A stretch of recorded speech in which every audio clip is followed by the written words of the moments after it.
Dan itu dia. Assalamualaikum warahmatullahi wabarakatuh. Alhamdulillahirrabbilalamin. Allahumma salli ala sayyidina Muhammad wa ala ali sayyidina Muhammad amma ba'du.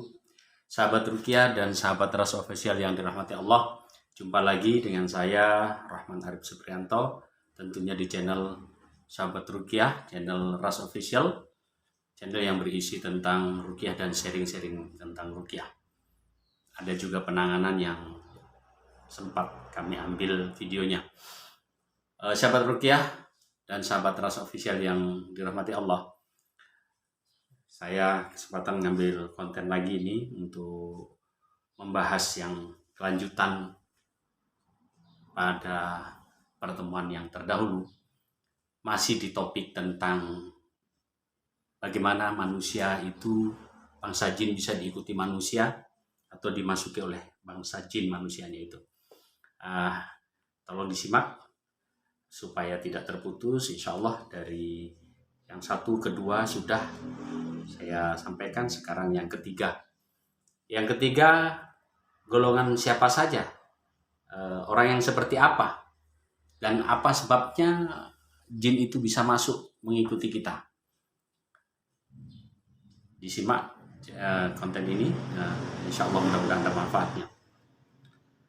Sahabat Ruqyah, dalam penanganan yang pernah kami alami, tentunya tajribiyah ya, pengalaman, terkadang ada orang ketika kita tangani itu setelah dibacakan ayat-ayat Al-Quran, artinya dilakukan metode penyembuhan dengan metode Ruqyah, itu jinnya mengaku bahwa dia adalah yang menjaga.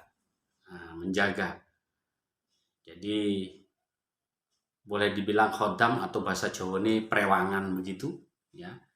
Dan ketika kita lakukan penanganan, kita tanya kepada yang bersangkutan, mereka mengatakan, Ustadz, Pak, saya tidak pernah belajar sesuatu, Pak, atau mengamalkan sesuatu. Saya tidak pernah.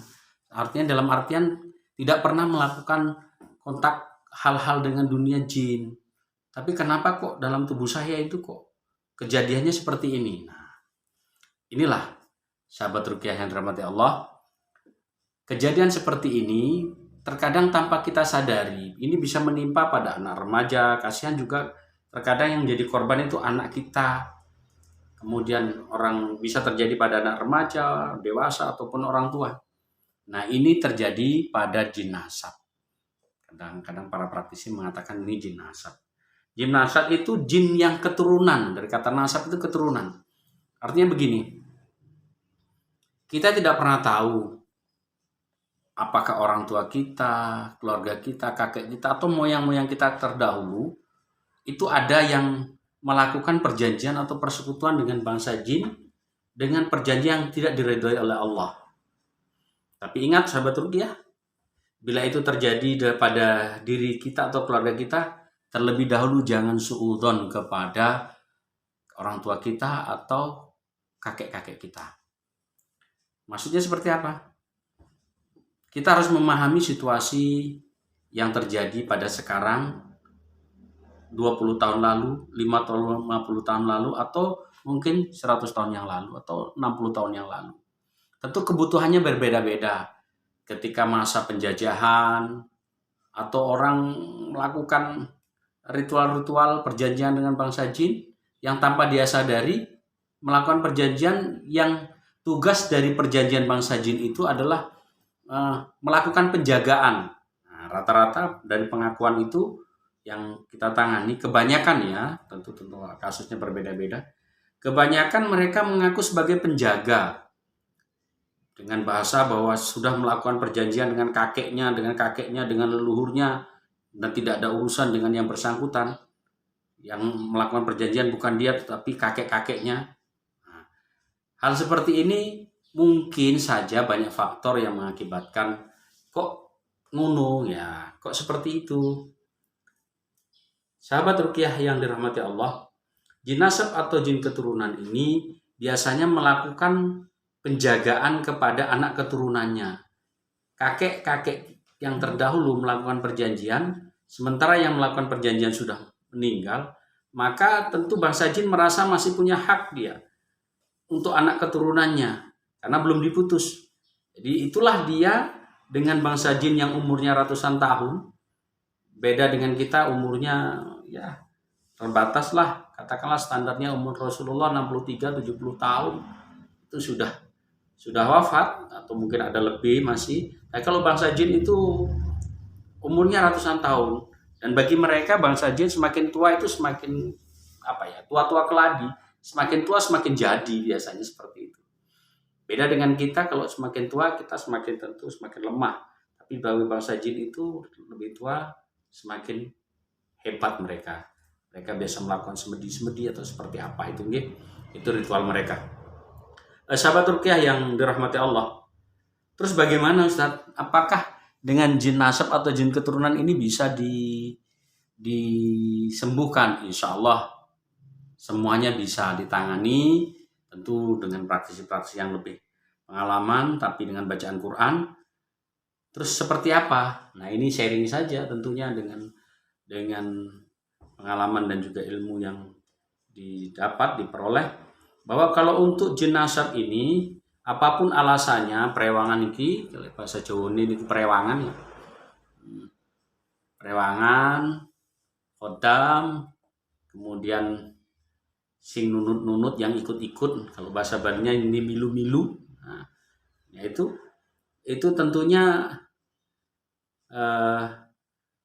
harus diputus. Kalau dari ilmu yang kami peroleh itu harus diputus dulu. Perjanjian-perjanjian itu harus diputus. Bagi sharing bagi praktisi, kalau ada insya Allah seperti itu diputus dulu. Artinya perjanjian itu dengan ikrar bahasa Arab atau dengan ikrar bahasa Indonesia. Kalau bahasa Arab itu biasanya kami Allahumma inkana bainana au baina abaina wa baina jinni wasyayatin. Ahdusuin famin hadi sya'ati nubtilu bi kalimati la ilaha illallah Muhammadur Rasulullah sallallahu alaihi wasallam wa nuharrimu jasadana hadza min ayyaj'ala makanan aw ma'wan li jinni wasyayatin.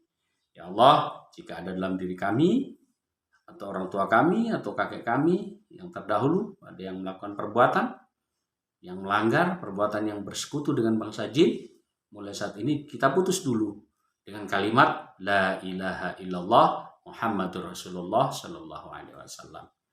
Dan dilanjut dan diharamkan jasad kami ini, jasad keluarga, untuk diikuti atau dimasuki oleh bangsa jin maupun setan. Ikrar seperti itu yang dilakukan sahabat. Jadi berikrar dulu hingga penanganannya insya Allah jauh lebih mudah. Nah, itu kalau jin nasab ya. Jadi sebagai bentuk tambahan wawasan, setelah suka, benci, ada jin nasab yang bisa ikut. Jadi mereka ikut ada alasannya. Dari alasan-alasan mereka ikut. Tentu alasan ini tidak dibenarkan. Ya, tentu alasan ini tidak dibenarkan. Itu alasan mereka bangsa jin supaya bisa ikut masuk ke dalam tubuh manusia. Ini mudah-mudahan ini menambah pengetahuan yang jelas. Apapun kita tentu tidak mau diikuti oleh bangsa jin, ya. Dan biasanya ciri-ciri mereka seperti apa, Ustadz? Nah, kalau jin nasab itu terkadang mereka melakukan bisikan-bisikan di telinga atau di pikiran, atau dalam mimpi mereka mengaku penjaga, hingga ketika dalam kesendirian terlihat bayangan-bayangan yang semacam halusinasi, tapi memang benar adanya. Ya, seperti itu untuk konten hari ini.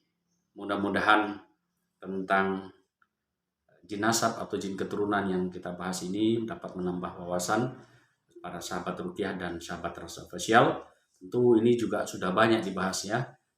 Mungkin sebagai tambahan juga, mungkin ada channel-channel lain yang membahas, untuk channel besar ya tentunya. Itu bagus sebagai bentuk edukasi tambahan. Terima kasih sahabat ruqyah dan sahabat Ras Official. Mudah-mudahan ilmu yang kita sharing ini bisa bermanfaat ya, bermanfaat untuk diri sendiri, keluarga, dan juga untuk umat Rasulullah. Cukup sekian. Wabillahi taufiq wal hidayah. Wassalamualaikum warahmatullahi wabarakatuh. Dar itu dia.